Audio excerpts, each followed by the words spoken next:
Crypto and the Coming Recession by www.profitableinvestingtips.com. Cryptocurrencies had a tough time of it in 2022, losing 3/4 of their value from November 2021 to November 2022. Inflation surged to levels not seen in 40 years, and the U.S. Federal Reserve raised interest rates aggressively, not only driving crypto down, but the stock market as well. Those who held on through the cold crypto winter have been encouraged by the recent rise of Bitcoin, and the rest by nearly 50% since December. Measures of inflation, it turns out, are not doing as well as expected, and the Fed is likely to keep raising rates rather aggressively. It may well be time to consider crypto and the coming recession. Why will crypto have to endure a recession?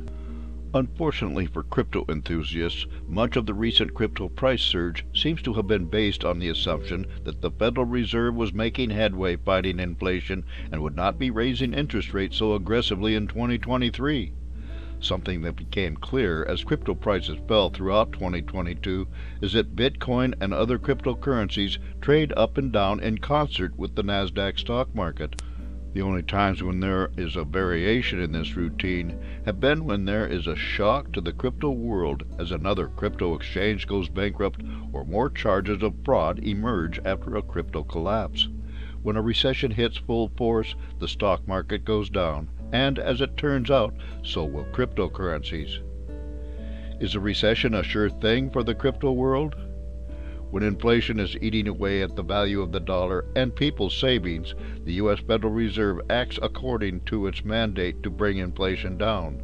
It does this by reducing its balance sheet and by raising interest rates. Their goal is to slow the economy enough to stop the upward surges in consumer prices and wages. What we are concerned about is that roughly as often as not, the Fed causes a recession before it is able to reduce inflation to a tolerable level. How bad might a recession be for crypto? The last time that inflation was as high as it is now, the Fed under Chairman Volcker raised rates briefly to 20% because of how high and how stubborn inflation was. This caused a recession and drove up unemployment for 7 years. Assuming that crypto follows its previous course of tracking the Nasdaq and the Nasdaq responds as expected to a severe economic slowdown, both the Nasdaq and the Dow and the S&P 500 and cryptocurrencies will fall significantly. A market that has fallen has less room to fall. When the economy slows and markets fall, there are 3 things to consider. First, less money running around the economy means lower profits, and this means that stocks and other investable assets like cryptocurrencies fall proportionally in value. The second issue is just how overpriced the market was before the fall.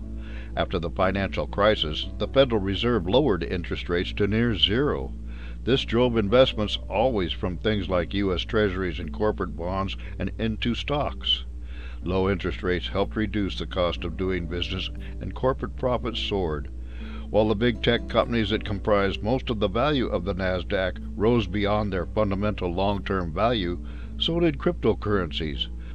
The first hit in a world of higher interest rates was to take away excess valuation, and the second, which is still going on, is to bring valuations down to levels supported by fundamental or intrinsic factors.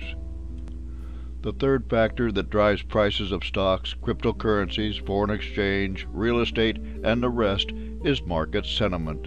When prices fall, markets panic. When prices rise, markets get greedy. Another fall in crypto prices brought on by a recession will likely cause the sort of panic that led to bank failures in the early days of the Great Depression and another wave of crypto business bankruptcies. What happens to crypto after a recession? A useful example of what happens to businesses after market crashes and a recession is Amazon.com. Amazon was, for many, just another .com in the late 1990s, when people were investing in any company with .com or .com after their name. Because of positive investor sentiment, one could not determine which were good investments and which were the pits into which people were throwing money just by watching stock prices rise. The point is, the dot-com bubble burst, the market crashed, and among the dot-com stocks, 99% of equity evaporated. Who survives a crypto crash? The only companies that survived the dot-com crash were the ones that had real businesses generating real profits, and one of them was Amazon.com. Today, Amazon.com has a market cap of just under $1 trillion.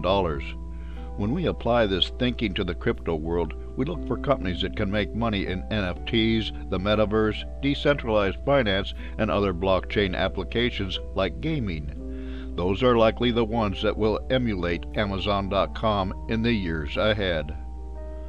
For more insights and useful information about investments and investing, visit www.profitableinvestingtips.com.